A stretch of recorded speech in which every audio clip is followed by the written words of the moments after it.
The late 1990s gave KTIB listeners the voice of Jacques Berry.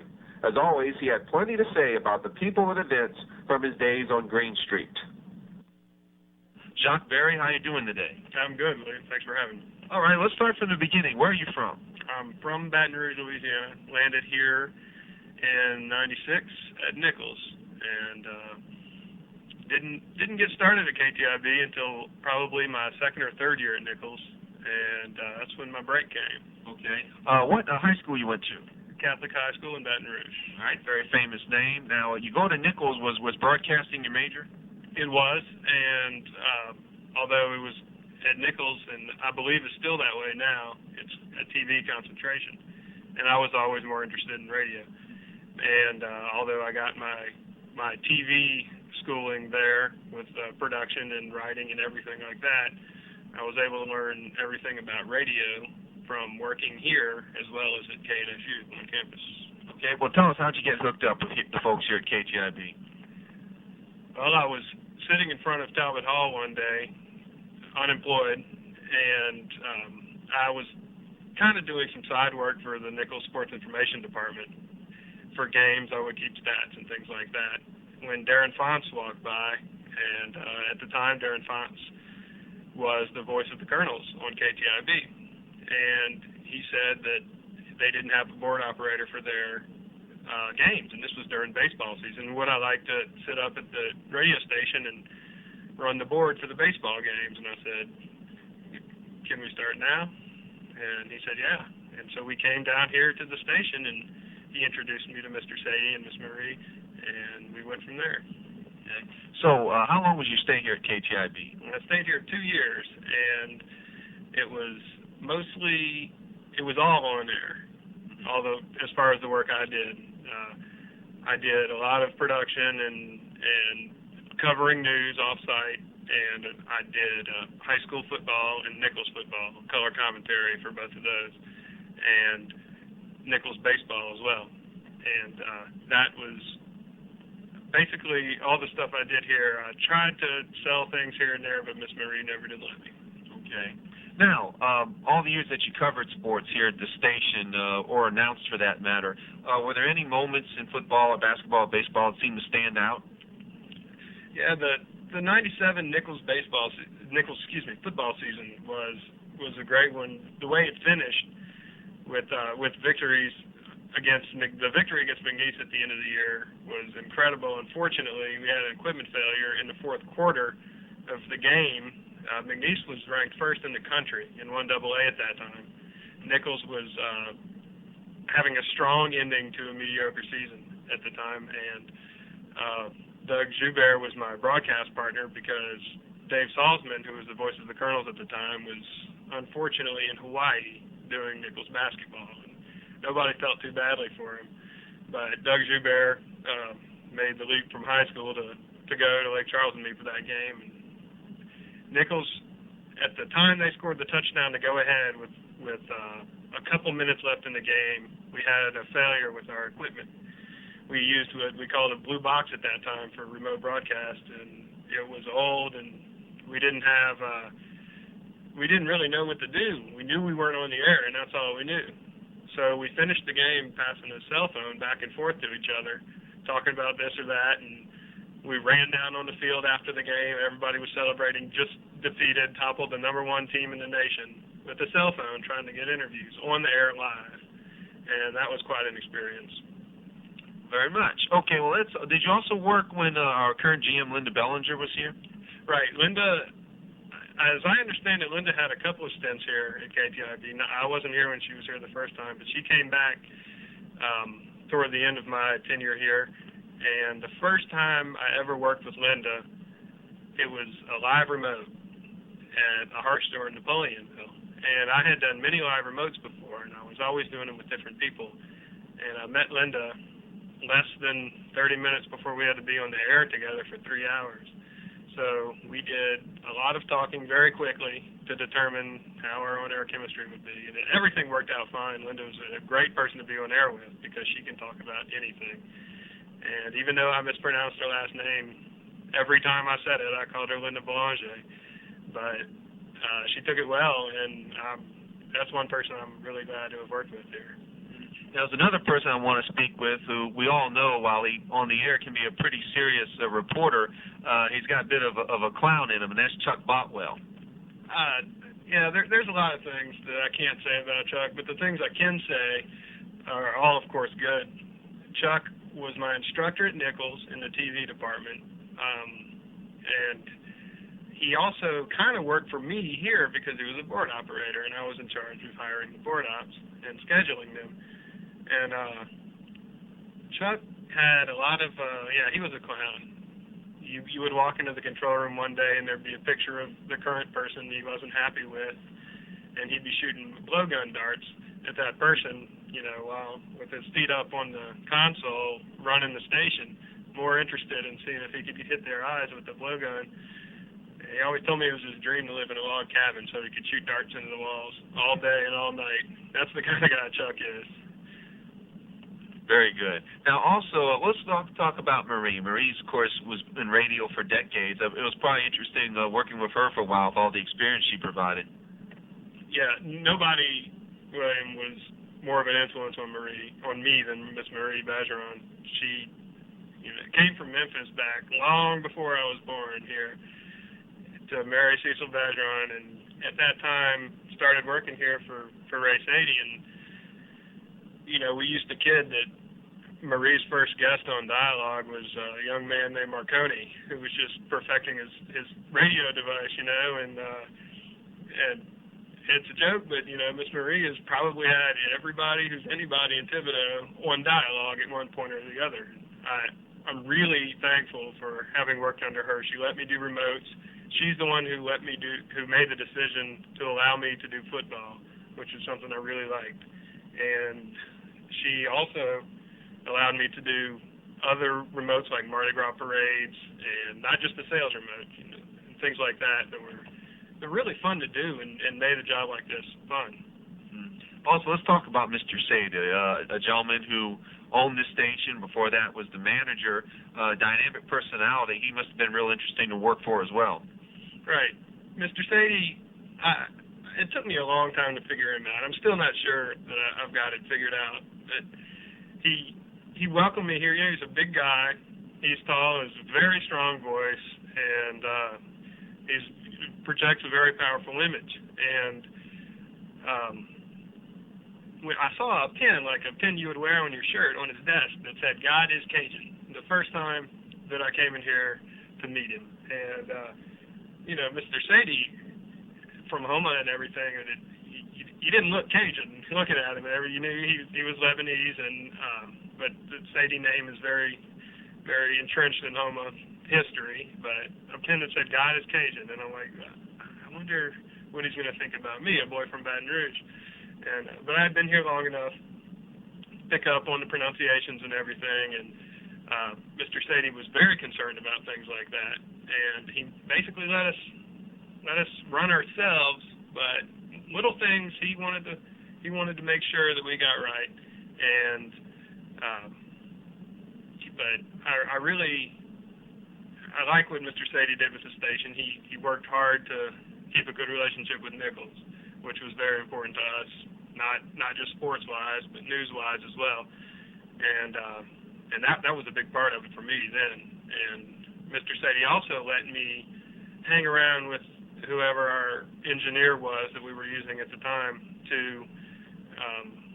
he knew I had a background in electronics, and he let me go up to the transmitter site in Lavityville and mess around up there and do some of the small kind of work, repair work and things like that at the transmitter, which he said he's never had an on-air person even care about that or even know where the transmitter was in the first place. And those were the kind of things I liked about Mr. Sadie. Also, let's go back to a gentleman you mentioned earlier, David Salzman, a guy who had a real love for sports. He must have been pretty good to work with as well. Right. When Dave came here, he didn't know anybody, and he was he didn't fit into it, I'll say it. But Chuck Botwell, in an attempt to ease Dave Salzman's transition into Thibodaux, said, "Don't worry, Dave. We had a Jew in Thibodaux in '79, and Dave said, you know what, Chuck, that doesn't make me feel better. But Dave and I spent a lot of time together, and he actually lived with Miss Marie for a while in one of her extra rooms in her house while he found a place. And Dave was very passionate about sports, very much so. And I was listening to your sports show just now, and you encompassed a lot, very well rounded. But Dave could have done that with his eyes closed, and that's all he wanted to do. He was news director here, but he didn't like it. As far as I know, he didn't like it. He just liked the sports, and he knew all the latest polls, who was hurt, which quarterbacks were doing what around the country, every nuance of anything that would have an impact on Nichols sports specifically, a school that he probably knew very little about before he even interviewed here. He made it his business to know everything, and that's why he was great to be on air with at games. Dave doing play-by-play and me doing color. He could talk about anything, fill any hole, or knew when not to talk. He was really good at that, and I think I don't think he stayed with it, but he would have been a very successful play-by-play person. That reminds me of a story. You mentioned Chuck, and it might be on your list.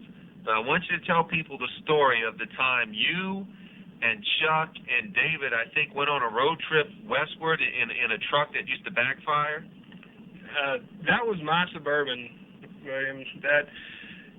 I missed that car, but we would take my Suburban on all the Nichols road trips when Nichols, usually football, would play, and at that point, Texas State was Southwest Texas, and we'd go there, Stephen F. Austin, Sam Houston, and Lake Charles, and those type places. We'd always take my Suburban, and sometimes somebody from the Nichols Sports Information Department would tag along, sometimes one of the writers for the Courier of the Comet would tag along. And they were always adventures, because if I was, in overdrive in my Suburban and I let off the accelerator suddenly, it would backfire louder than a 10-gauge shotgun. And it caused no end of amusement for Chuck specifically, but Dave, I don't think ever really got used to it. But we made a lot of road trips in that car. Chuck and I, one time in San Marcos, got caught in that big flood. I think Nichols and Southwest Texas play a game every year, or Texas State, called Battle for the Paddle, that was named after that year. We got stuck in San Marcos, Texas through 2 days because the San Marcos River flooded and that whole part of the state flooded, and we couldn't go anywhere. And at that point, I was glad I had a Suburban. Backfire or no backfires. Well, actually, that was kind of part of the story I was looking for, but wasn't there a story one time when the truck or the vehicle was backfiring, and Chuck, at the time, KTIB had their popular contest called Turkey Shoot, and David and Chuck decided that every time your truck backfired, they would simulate the sound of the turkey being shot per the contest we had at the station. Yeah, the Turkey Shoot, as I recall, it's 1, 2, or 3 shots, or maybe 4, to kill the turkey, and it would always seem kind of gruesome to me. I never approved of that contest. But the turkey I'm not even going to attempt to make the sound, because anybody who listens around Thanksgiving knows it, but I actually won the Turkey Shoot one year before I worked here. But it makes a sound that you might expect from shooting and missing a turkey, and Dave loved that sound for some reason. It was probably his second favorite thing we did on the air here after the Sadie's haberdashery commercial. But yeah, I do remember that now, and Dave could do the sound even better than Chuck could, and they made the sound, and the joke was, as I recall, if they did it a certain number of times, that mean my car was dead, just like the turkey. Oh, okay. Now let me ask, let me go back to the haberdashery commercial. Did y'all used to produce those? No, Jim Sadie produced those himself, as far as I know. That Ray Sadie's brother, and he owns, I believe that's his name, owns the haberdashery in the Southland Mall. And Dave was obsessed with it because, as Roy Vignair told us, Jim fancies himself a lounge-type singer, and he performed himself on the spots. And we would get them on reel and put them in the computer and play them. There was no production on this end. But Dave was fascinated with the Sadie's haberdashery commercial, and it sounded just like Tony Bennett, but it was similar to, Lounge Act in Vegas, except it was Sadie's One of a kind shop Sadies. Yeah, and the whole thing like that. Everybody loved it. And Dave used to recruit me to walk into Ray Sadie's office in the middle of the day at random times and just start singing them. And I wasn't into it like Dave, but I liked attempting to make Mr. Sadie a little unnerved. It never worked out. But Dave got a big kick out of it. All right. Now, I'd asked you beforehand to jot some notes down about some interesting people, interesting stories. Is there anything we haven't covered yet? I looked at a couple of things that I wrote down. One thing that I'd like the listeners to remember is on Sunday mornings we used to have a show. We'd run a couple of religious tapes. I don't know if y'all still do that or not. And but we'd have some live guests called the Southern Tones. And they were a black gospel group that came in, and they'd sing a little bit. They'd set up right out there in the newsroom with their acoustic guitars, and they'd send out dedications, and they'd say prayers for people, and people would write them the whole week, and they'd save it up and come read that. And the announcer and MC for the Southern Tones passed away while I was here, but that's one show I missed a lot. And they had a single out, and I can't remember the name of it, but I used to play it before their show, and I try and slip it in, and other times on Sundays I had entered it into the computer, and I'd set it to play every once in a while too, and that was a great song, and I really miss those guys. And real quickly, I want to let the listeners know, I believe the gentleman's name was Raymond Ellis. Raymond Ellis, that's right. It sure was. He was a great guy, and those guys could sing. I also wrote down hurricanes because everybody who's worked in radio knows what nightmares hurricanes can bring, and not just for the obvious reasons for the effects on the community, but radio is one place where you don't get off work if a hurricane comes, and you have to work as much as possible. Well, I think I may have been the only person who was excited because I got to come to work and stay here. I was living in a questionable part of Thibodaux one hurricane season where I would prefer to sleep at the radio station. And my roommate and I came up here, and we had some ice chests and a barbecue pit, which we put on the balcony right out here, and barbecued all night. And he and I worked the phones all night because, as you know, during a hurricane, the phone rings incessantly. And we had a big dry erase board that I put in the window of the control room where we'd write down all the closures because that's what they want to know, what's closed and what's open. And we worked all night and drank our Coke and cooked our steaks, and that was without having to worry about school, and we were at work, and we were helping people who didn't know whether they had to go to school or work or send their kids. And I actually enjoyed working hurricanes here, although 24-hour shifts aren't really my thing. Because I do remember that season, 98 especially, because we got about 14 inches of rain from Tropical Storm Francis in 4 days. But then a little while after that, after a couple of other storms, we had to worry about George and whether or not it was going to turn to us. So I'm sure there was a lot of concern here over that. That same it was in the summer, I believe, in June or July, and when the big flood and when all that rain happened, and that was the week before I left KTIB and moved back to Baton Rouge, and it was my last big assignment, really. And my roommate wasn't with me that time, but he did call to let me know that there was 8 inches of water in our house. Wow. Quite amazing night, quite amazing period we were going through, like you said, with Francis, and thankfully George hooked well east of us, so we didn't have much to worry about that. Is there any other little notes or stories that we haven't brought up? Not really stories. When I look back at working here at KTIB, I guess I think of two people. I think of Miss Marie, who Miss Marie knew everything, and she knew everybody, no matter what happened, what kind of crisis or anything, because I acted as news director many times. Instantly, she could tell you who to call, and probably their phone number, and probably tell them this right when you know so they know that you know this. And whether the politicians, fire chiefs from a long time ago, police officers, anybody, she knew them. The people in the private sector, this is who you call to find out this or that. And I work as a public information officer for the state senate now, and we do, have to do a lot of news gathering in that capacity. And I would say definitely more, no knock on Nichols, but you learn a lot more about how to do that in the real world, and Miss Marie really helped me with that. And she also gave me the chance to host dialogue 3 or 4 times, which, sitting here in these chairs and talking to community leaders about things, that also honed my news gathering and interviewing skills, and I enjoyed it a lot. And also Darren Font, who recruited me to come here, and we didn't work together very often, and even very much at all, because he was gone a couple of weeks after I started. But he gave me my break here, and he lobbied for me to get on the air doing football, which is what I really love. And so I was doing 3 things I liked: radio and news and sports, and it was all in one job. And I thank both of those people for that.